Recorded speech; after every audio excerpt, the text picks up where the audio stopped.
Good morning, welcome to ETC. चलिए lecture को अब आगे बढ़ाते हैं। हमने लास्ट लेक्चर में क्या देखा था, एक बार उसका रिकैप कर लेते हैं। लास्ट लेक्चर में हमने फास्ट ब्लोन फ्यूज़, जिसे कार्टेज फ्यूज़ कहते हैं, उसे हमने देखा था। होपफुली आप लोगों को समझ में आया होगा। अगर कुछ दिक्कत हो तो आप कमेंट कीजिएगा, ईमेल भी दिया हुआ है हमारे चैनल पे। तो बहुत कोशिश करूँगा कि मैं आपके डाउट्स को क्लियर करूँ। ठीक है, तो लास्ट लेक्चर में क्या था कि क्लासिफिकेशन हमने देखा था कार्टेज फ्यूज़ का, फिर से उसके सिंबल देखे थे। फास्ट ब्लोन फ्यूज़ को ज़्यादा कवर किया था और बोला था कि टाइम डिले फ्यूज़ को मैं बाद में कवर करूँगा। जैसे फास्ट ब्लोन फ्यूज़ के कंस्ट्रक्शन थे वो बताए थे, थिन वायर का कैसे यूज़ होता है, use of soft material, small in size होता है, कैसे एरिया पे डिपेंड करते हैं, कैसे लेंथ पे डिपेंड करते हैं, ये सब बताया था। फिर से सॉफ्ट मटेरियल में भी देखा था कि नेचर ऑफ मटेरियल क्या होना चाहिए, हीट डिसिपेशन कितना फास्ट होना चाहिए, फिर से थर्मल कंडक्टिविटी कैसी होनी चाहिए। होपफुली आपको समझ में आया होगा। आप एक बार जाके पीछे वाले लेक्चर को रिकैप ज़रूर कर लेना। सो आज हम टाइम डिले फ्यूज़ को देखेंगे कि जिसे हम ब्लेड फ्यूज़ भी कहते हैं, ऑटोमोबाइल फ्यूज़ भी कहते हैं। तो चलिए स्टार्ट करते हैं। तो आपका एक बार फिर से स्वागत है ईटीसी पे। और चलिए अब रिले प्रोटेक्शन सीरीज़ के फ्यूज़ वाले कॉन्सेप्ट को थोड़ा आगे बढ़ाते हैं। चलिए अब हम देखते हैं ब्लेड फ्यूज़ क्या होता है। ठीक है, तो ब्लेड फ्यूज़ ना, जैसे कि मैंने बताया था पिछले लेक्चर में कि ये किस कैटेगरी में आते हैं, तो ये टाइम डिले फ्यूज़ के कैटेगरी में आते हैं। ठीक है, अब जैसे कि नाम सजेस्ट कर रहा है टाइम डिले, और जैसा कि पुराना वाला नाम सजेस्ट करता था फास्ट ब्लोन, तो टाइम डिले मतलब टाइम को डिले करवाना है। क्यों, क्या डिले करवाना है? तो आप एक काम, आप एक बार नोटिस करना ना कि फ्यूज़ और समटाइम ना फ्यूज़ एंड एमसीबी में लोग कंफ्यूज रहते हैं कि होता क्या है। ठीक है, तो एमसीबी में ना दो चीज़ें होती हैं जो आपके इसके कैरेक्टराइजेशन को डिफाइन करती है। एक होता है मेकिंग मेकिंग कॉन्टैक्ट्स, ठीक है, और एक होता है आपका ब्रेकिंग कॉन्टैक्ट्स। ठीक है ना, तो जहाँ पे मेकिंग कॉन्टैक्ट्स या ब्रेकिंग कॉन्टैक्ट्स होते हैं ना, शायद एमसीबी भी हो या फिर रिले भी हो या फिर कॉन्टैक्टर भी हो, जैसे जैसे हम लेक्चर में बढ़ेंगे वैसे समझेंगे। तो वहाँ पे दो टाइप्स के डिले आते हैं। एक होता है टाइम ऑन डिले, ठीक है, या फिर हम उसे टर्न ऑन डिले भी कह सकते हैं, और एक होता है टाइम ऑफ डिले, और या फिर हम उसे टर्न ऑफ डिले भी कहते हैं। ठीक है, ये आप हमेशा नोटिस करना कि हमारे पास जो डिले है, time on delay, time delay delay, ठीक है ना, या time of delay, time on delay delay, तो ये बताता है ना कि दो चीज़ों में, अगर एमसीबी और डिले में देख रहे हैं तो वहाँ जहाँ मेकिंग होता है और जहाँ ब्रेकिंग होता है। पर फ्यूज़ के केस में क्या मेकिंग होता है? नहीं, मेकिंग का कोई सवाल ही नहीं पता है, क्योंकि ये तो पार्ट ही ऑफ सर्किट है ना, it is a part of circuit. यहाँ पे केवल ब्रेकिंग पे हम ज़्यादा ध्यान देते हैं। ब्रेकिंग इन द सेंस कब? जब हमें प्रोटेक्शन प्रोवाइड करना है। ठीक है, होपफुली आप कॉपी नोट्स या पेन पेंसिल लेकर बैठे होंगे, क्योंकि लिखते जाइए, कॉन्सेप्ट फिर आपको याद रहेगा, वरना आप भूल जाओगे। ठीक है, तो टाइम डिले फ्यूज़ जो है, ये नाम जैसे सजेस्ट कर रहा है, तो यहाँ पे डिले किसको रिप्रेजेंट कर रहा है? ऑब्वियस है कि डिले यहाँ पे ब्रेक को रिप्रेजेंट कर रहा है। ठीक है, क्योंकि इसमें मेकिंग तो है ही नहीं, ये तो ऑलरेडी मेकिंग है ना, तो ब्रेक को रिप्रेजेंट करता है। तो डिले देना क्यों जरूरी है? अब जैसे मैंने पहले के लेक्चर में देखा कि सर अगर प्रोटेक्शन है तो प्रोटेक्शन में डिले क्यों देना है भाई? प्रोटेक्शन तो फास्ट होना चाहिए, विदाउट थिंकिंग होना चाहिए, कि अगर आपका फॉल्ट आए या फिर आपका ओवर करंट आए तो आपको तुरंत होना चाहिए। तो बिल्कुल होना चाहिए, लेकिन ये ना एप्लीकेशन वाइज डिपेंड करता है कि ना, कि आपका एप्लीकेशन क्या है। ठीक है, सपोज आप किसी सेंसिटिव डिवाइस के प्रोटेक्शन में फ्यूज़ लगाए हैं, लाइक पीएलसी हुआ, होम अप्लायंसेस हुए, है ना, होम अप्लायंसेस जैसे स्टेबलाइजर होते थे, पुराने सीटीआर वाले टीवी होते थे, सीआरटी वाले टीवी, ठीक है, कैथोड रे ट्यूब, वहाँ पे फ्यूज़ का ज़्यादा यूज़ होता था। एलईडी वाले में फ्यूज़ नहीं यूज़ होता है, रिले का यूज़ होता है, एसएसआर वाला सॉलिड स्टेट रिले। एलईडी में फ्यूज़, एलईडी टीवी में फ्यूज़ नहीं होता, पर ये पुराने हुआ करते थे। ठीक है, और फ्यूज़ क्या होता है? कुछ सर्किट हो गए, जैसे आपके इन्वर्टर हो गए, है ना, इन्वर्टर में फ्यूज़ होता है। फिर से कुछ होम अप्लायंसेस हो गए, ओवन हो गए, है ना, ओवन में हो सकता है फ्यूज़। फिर से आपके हीटर जो होते हैं, है ना, हीटर गीजर जो हैंडी हीटर होते हैं, 1 वाट 2 वाट इस टाइप के जो हीटर होते हैं, जो 16 एम्पियर तक का जो भी लोड लेता है, उसमें फ्यूज़ हो सकते हैं। ठीक है, तो अब होम अप्लायंसेस को प्रोटेक्शन दे सकते हैं, क्योंकि भाई कोई कंपनी नहीं चाहेगी कि मेरा पूरा सामान खराब हो जाए। क्योंकि कस्टमर क्या होता है कि अगर कुछ खराब होता है तो डायरेक्ट कंपनी को ब्लेम करते हैं, या फिलिप्स का मैंने लिया था, सीमेंस का लिया था, ऐसा निकल गया, तो उसमें प्रोटेक्शन देते हैं। लेकिन समहाउ एप्लीकेशन के हिसाब से ना, समहाउ हमें प्रोटेक्शन ना देने की वजह, हम चाहेंगे, हम डेलिबरेटली चाहेंगे कि कुछ देर तक करंट उसको फ्लो करवाए। ठीक है, वेयर ऐसा कहाँ होता है? ऐसा कहीं होता है क्या कि कोई ऐसा डिज़ायरेबल प्लेस है जहाँ पे आप चाहोगे कि करंट ज़्यादा अमाउंट ऑफ फ्लो करे? तो बिल्कुल होता है। वहाँ कहाँ होता है कि किसी भी चीज़ को स्टार्ट करने में, जैसे इलेक्ट्रिकल स्टार्ट कोई भी चीज़ होता है, ठीक है, ठीक है, इलेक्ट्रिकल स्टार्ट में क्या होता है कि अब जैसे डीजल जनरेटर स्टार्ट करना है, तो वहाँ पे क्या लगा रहेगा? स्टार्टर लगा रहेगा, जिसे हम सेल्फ भी कहते हैं। ठीक है, ये क्या होता है? ये डीसी मोटर होता है।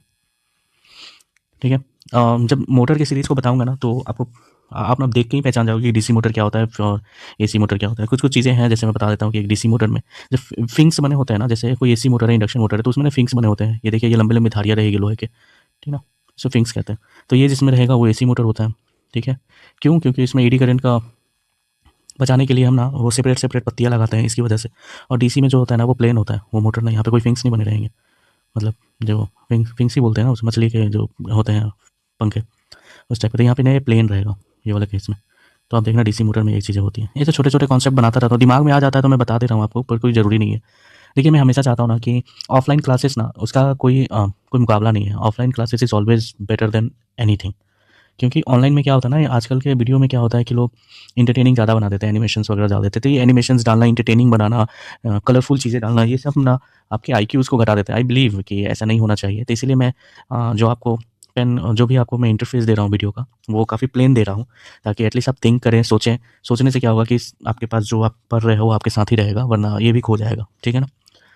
हाँ, तो ये बता रहा था कि डीजी स्टार्टर है तो उसमें सेल्फ स्टार्टर होते हैं, तो वहाँ भी होते हैं, फिर से व्हीकल में भी होते हैं, है ना।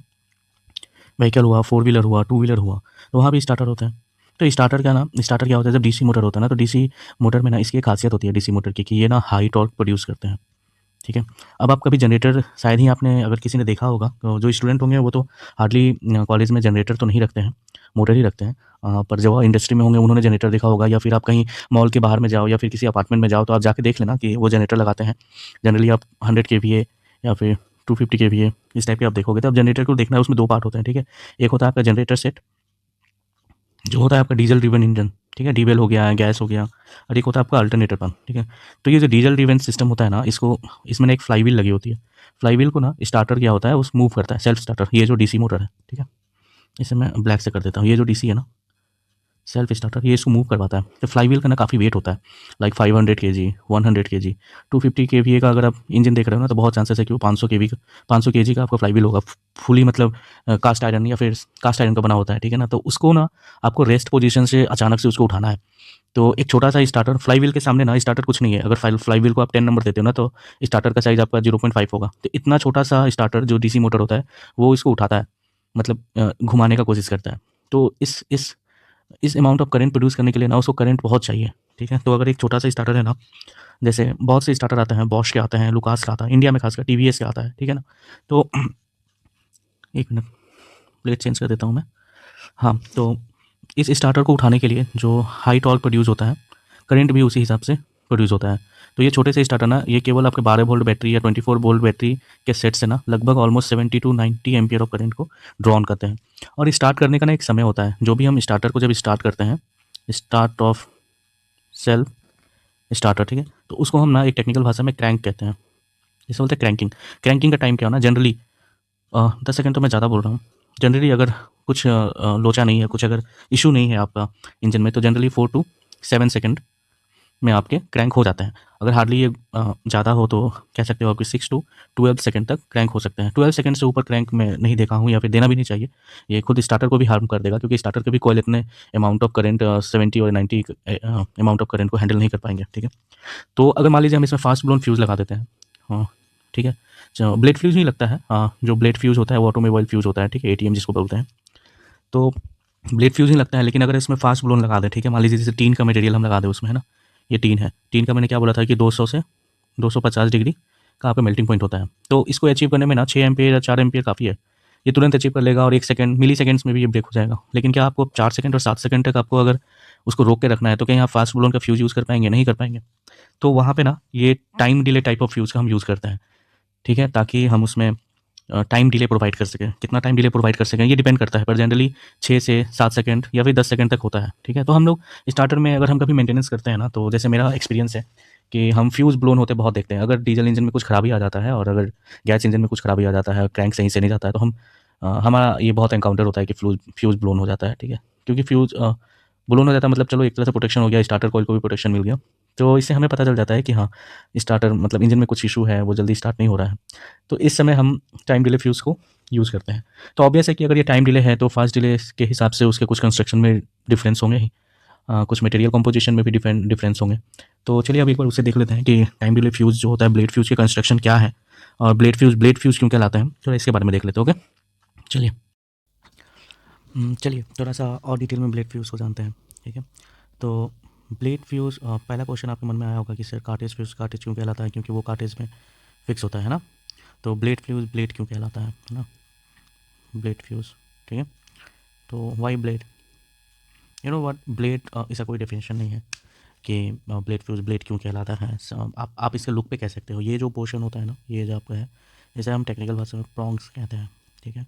प्रॉन्ग्स का मतलब होता है लेग्स, ठीक है।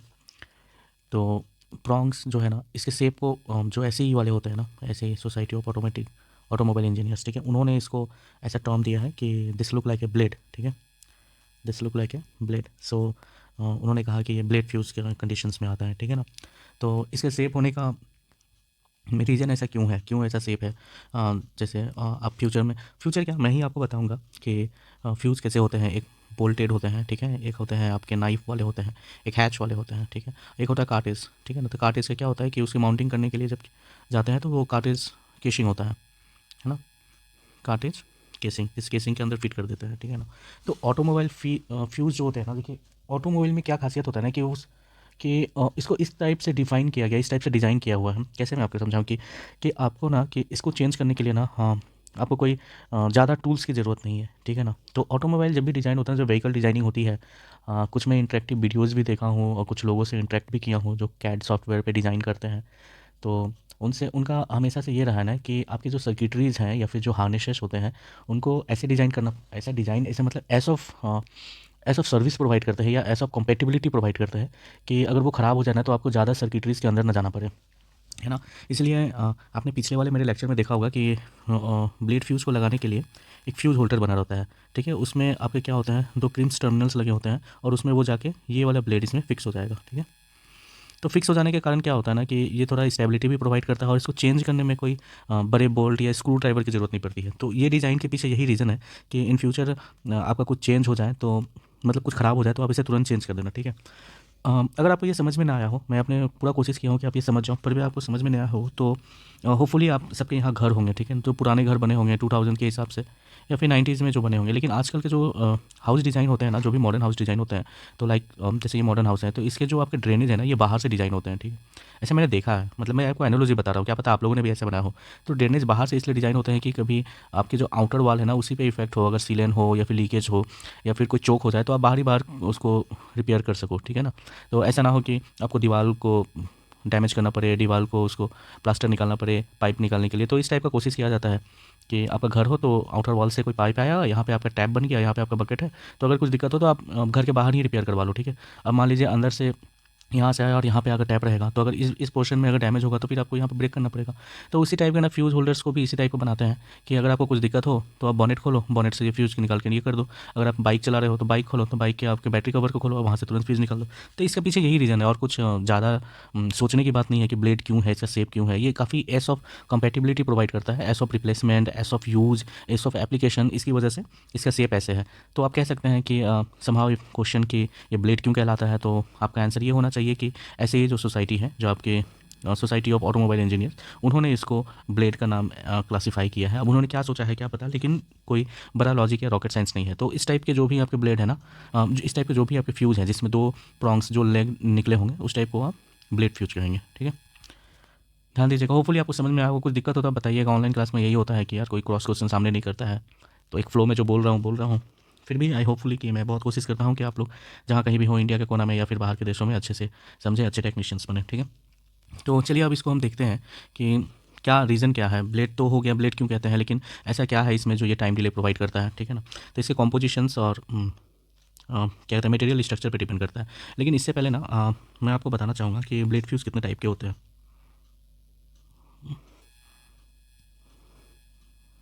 ठीक है। टाइप्स ऑफ ब्लेड फ्यूज़, ठीक है। तो ऑटोमोबाइल इंजीनियर जो है ना, ऐसे ही जो ऐसे सोसाइटी में ना, ये इसे ना कुछ टाइप्स में बांटा गया है। तो पहला आप मैं स्टार्टिंग लोअर से करता हूँ। तो आपका लोअर में होगा ना कि देखिए पहले वाले ने एक होता है कि माइक्रो 2, ठीक है। दूसरा होता है माइक्रो 1, तीसरा होता है आपका मिनी 2, चौथा होता है मिनी 1 और पांचवा आपका होता है रेगुलर फ्यूज़, तीसरा होता है आपका ये छठा होता है आपका मैक्सी फ्यूज़, ठीक है। तो ये ना आप जैसे जैसे ये डाउनवर्ड जाओगे ना, सो इसमें क्या हो रहा है ना कि जैसे जैसे आप डाउनवर्ड जा रहे हो तो करंट का रेटिंग इंक्रीज़ हो रहा है, करंट रेटिंग इंक्रीजेज, ठीक है। करंट रेटिंग भी इंक्रीज़ हो रहा है और डाउनवर्ड आप जैसे जाओगे ना तो आपके साइजेस भी इंक्रीज़ हो रहे हैं, साइजेस ऑल्सो इंक्रीजेस, ठीक है। तो मैक्सी फ्यूज़ जो होता है ना, आप देखो तो ये माइक्रो फ्यूज़ ये आपके लगभग जहाँ तक मुझे याद है कि 0.5, हाँ 0.5 के मिलता है मार्केट में, ठीक है। 0.5 एम्पियर से लेके, सॉरी इसको मैं यहाँ रखता हूँ, ठीक है। ये 0.5 एम्पियर से लेके ये आपके ऑलमोस्ट 60 एम्पियर, समहाउ 70 एम्पियर तक के आपके फ्यूज़ मिलते हैं। तो जो मैक्सी फ्यूज़ होंगे आपके 60-70 एम्पियर के होंगे। रेगुलर रेगुलर में भी आपके हार्डली 40 एम्पियर तक मिलते हैं, 40-30, ठीक है ना। और मिनी आपके हैं जो हैं ये आपके लगभग 30 तक मिलते हैं, 30-25 इनके ये ज़्यादा यूज़ होते हैं, ठीक है।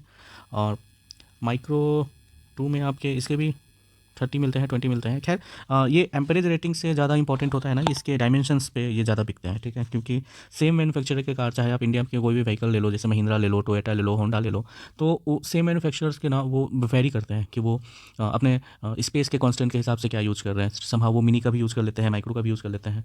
तो अब ब्लेड फ्यूज़ का कभी भी क्लासिफिकेशन अगर होना तो आप मोस्ट प्रोबेबली उसको डायमेंशन के हिसाब से क्लासीफाई करो रेदर देन की रेटिंग के हिसाब से, क्योंकि ब्लेड फ्यूज़ का डेवलपमेंट ही इसीलिए हुआ है ताकि वो डायमेंशन से एस ऑफ रिप्लेसमेंट में हेल्प करे, ना कि रेटिंग का। रेटिंग तो हम वायर डाल के भी बढ़ा सकते हैं, ठीक। मतलब ऐसे बातें करो, वायर मत डालना, आप कभी कॉन्ट्राडिक्ट मत करना।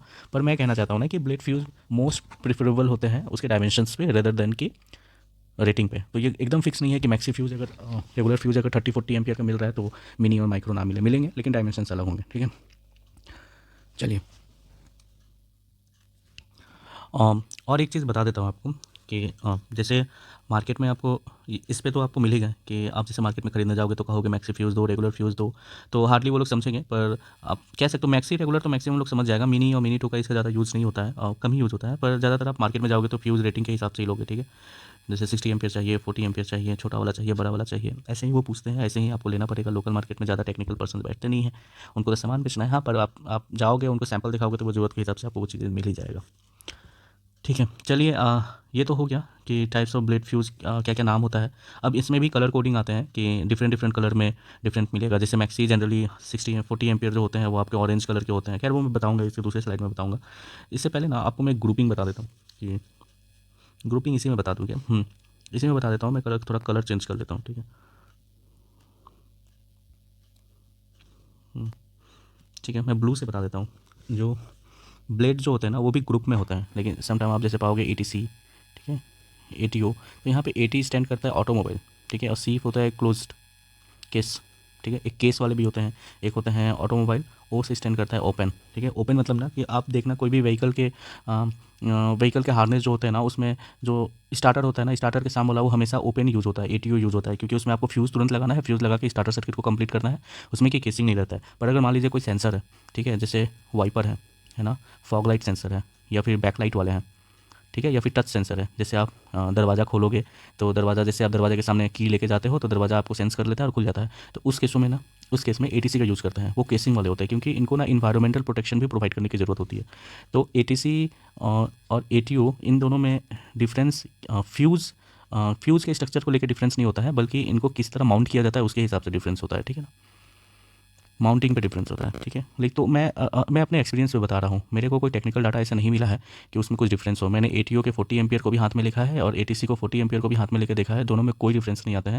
लेकिन फिर भी कहा जाता है कि अगर ये ATC है तो आप उसको केसिंग के अंदर लगाओ, और ATO है आपको तो आप उसको बाहर में लगाओ। लेकिन हार्डली मैं देखा हूँ कि कोई इसको केयर भी करता है, कोई वेंडर, कि हाँ ऐसा होना चाहिए ATC हो या फिर ATO हो। तो जनरली ये डिपेंड नहीं करता है, ठीक है ना।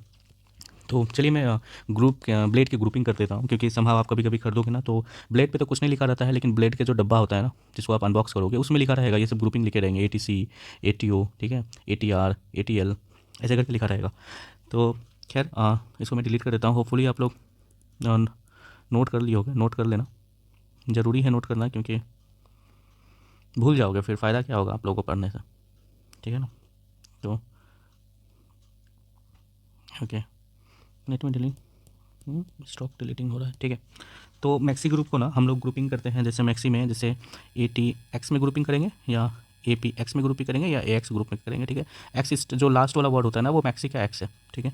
तो जो भी अब ए टी ऑटोमोबाइल हो जाता है, अब और टी पी एस ये जो आपके ना ये आपके कुछ होंगे उनके कुछ पैरामीटर्स, आई डोंट नो, इसके बारे में उतना क्लियर नहीं हूँ, लेकिन ये हो सकता है कि उनका ग्रुपिंग का ये हो या फिर कैटलॉग के नंबर्स हो, ठीक है ना, या फिर उनके क्या बोलते हैं उसको, सीरीज़ नंबर हो, ठीक है ना।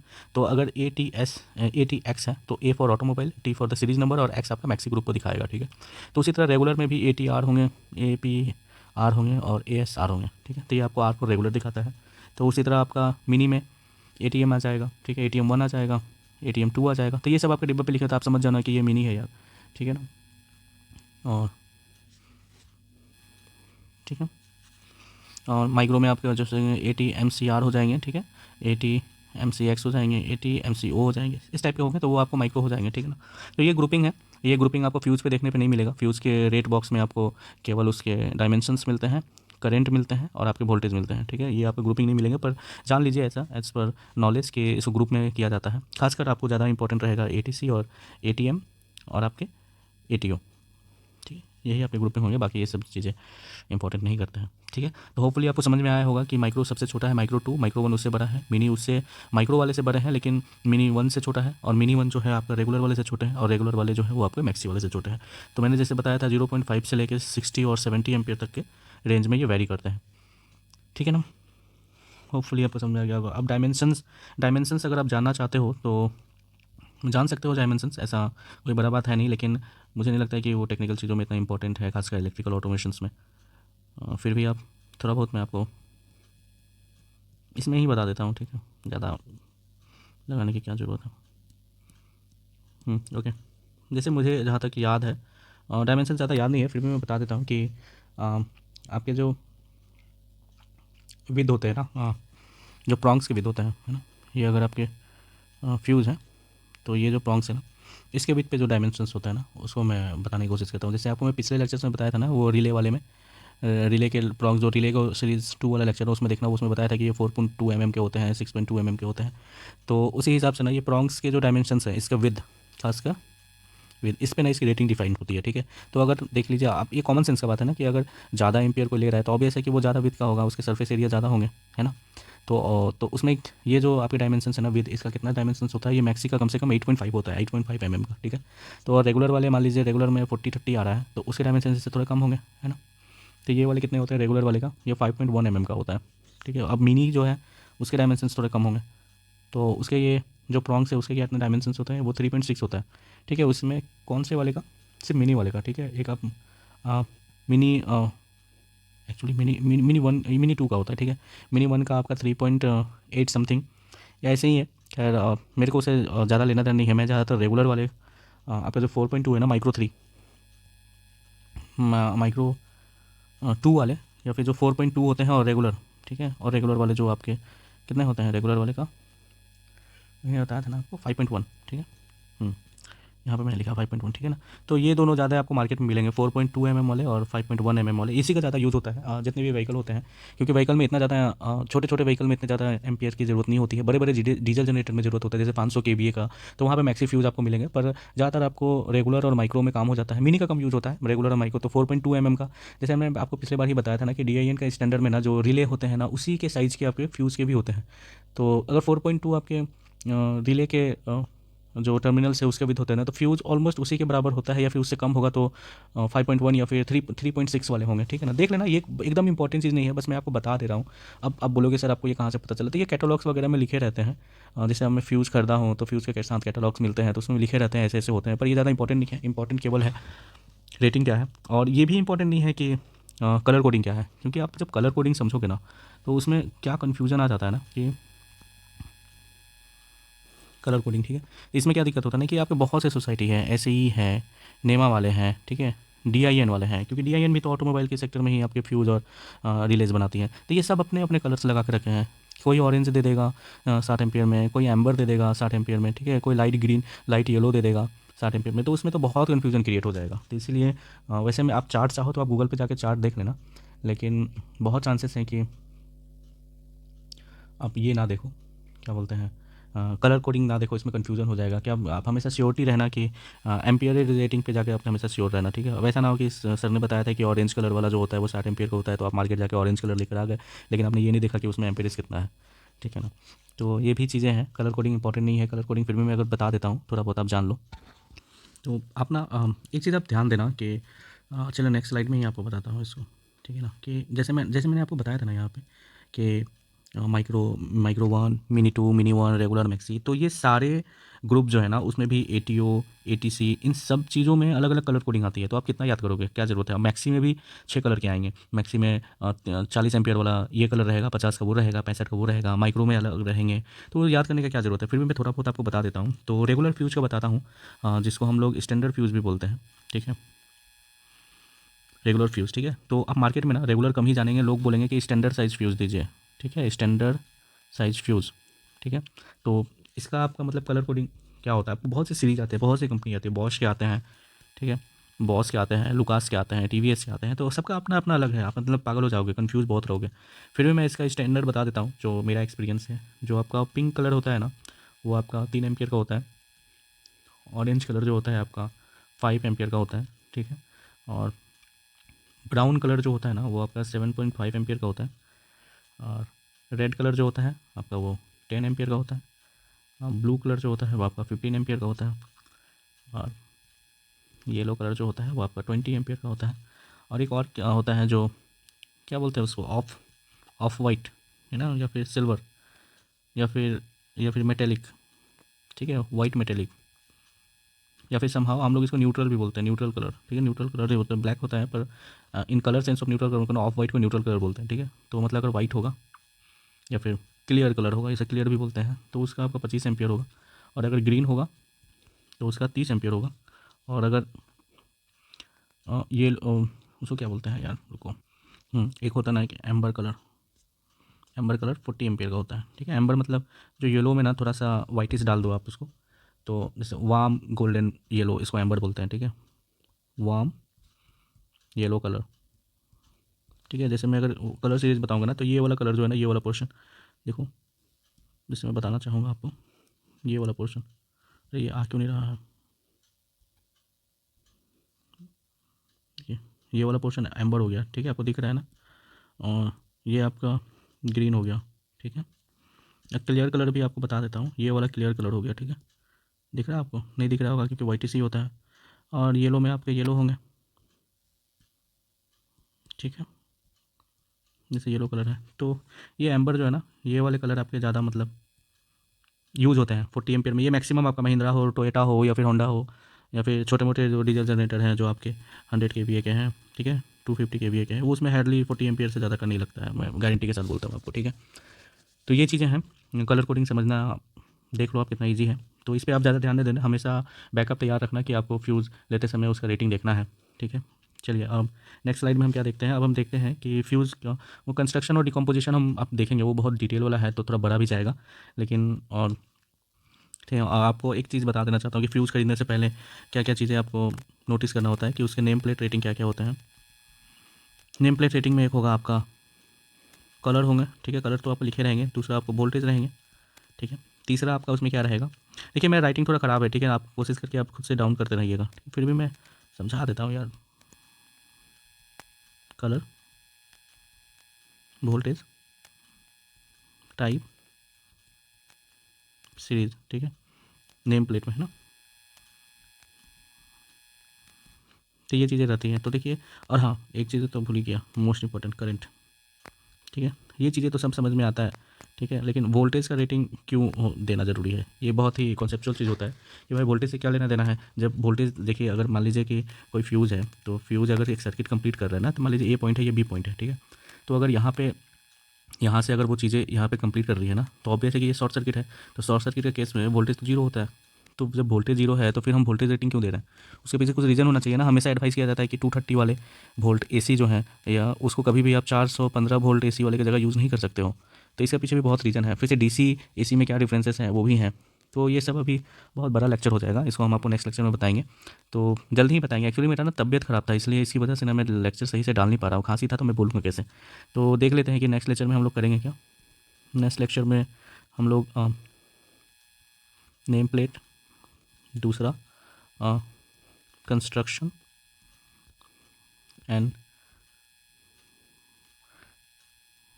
Material decomposition. ठीक है, ये आपका देखेंगे ब्लेड फ्यूज़ के कंपेरिजन में। ठीक है, 2 है, 3 हुआ। फिर से आपको कैरेक्टरिस्टिक्स देखेंगे ब्लेड फ्यूज़ का।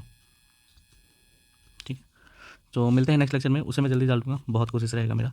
लेक्चर लंबा इसलिए नहीं हो रहा है क्योंकि ये देखिए मेरा जो ये लेक्चर कहने का है ना, ये डिटेल लेक्चर है, आपको इंटरेस्ट के ऊपर है। इंटरेस्ट है तो आप देखो, नहीं इंटरेस्ट है तो आप स्किप कर दो। लेकिन आई बिलीव, मैं आपको 100% गारंटी देता हूँ, मेरा लेक्चर आपको हर जगह हेल्प करेगा। ना केवल आपको इंडस्ट्री में ट्रबल शूटिंग में हेल्प करेगा, चीज़ों को अच्छे से जानने में हेल्प करेगा। अगर आप वेंडर हो, बिजनेस करना चाहते हो, उसमें भी हेल्प करेगा कि आप मटेरियल को पहचान कैसे रहे हो, स्पेसिफिकेशन उससे जान रहे हो। और दूसरा इंटरव्यूज़ में भी बहुत हेल्प करेंगे। क्या पता आपको इंटरव्यू में पूछ दें यार ब्लेड फ्यूज़ को बिल्ड क्यों कहते हैं, फ्यूज़ में क्या मटेरियल यूज़ होता है, फ्यूज़ कितने टाइप के होते हैं, तो आप बताओगे ना भाई, एक फास्ट ब्लोन फ्यूज़ होते हैं, एक टाइम डिले फ्यूज़ होते हैं, ऑटोमोबाइल फ्यूज़ किसे कहते हैं, क्या स्टैंडर्ड होता है। ठीक है, फ्यूज़ में कौन से मटेरियल होते हैं, तो आप ये सब अगर बताओगे किसी इंटरव्यू को कि देखिए ऐसे ही होता है, फिर से नेमा होता है, DIN होता है, ROHS होता है, IS होता है, IEEE होता है, तो सोचो ना कितना इम्पैक्ट बनेगा आपका इंटरव्यूअर के सामने।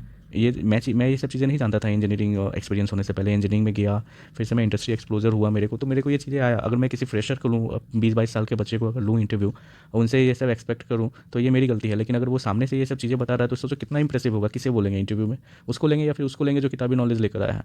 मैं ये नहीं कह रहा हूँ किताबी नॉलेज ज़रूरी नहीं है, पर ज़रूरी है। पर इंडस्ट्रियल एक्सप्लोजर जो है ना, आपको इसमें बहुत अच्छे से मिलेगा। तो मेरे लेक्चर ध्यान से दीजिए, नोट्स बनाइए, और गारंटी देता हूँ कि टेक्नीशियन तो आपको अच्छे से बन जाओगे आप। ठीक है, बहुत बड़ा सीरीज़ जाने वाला है।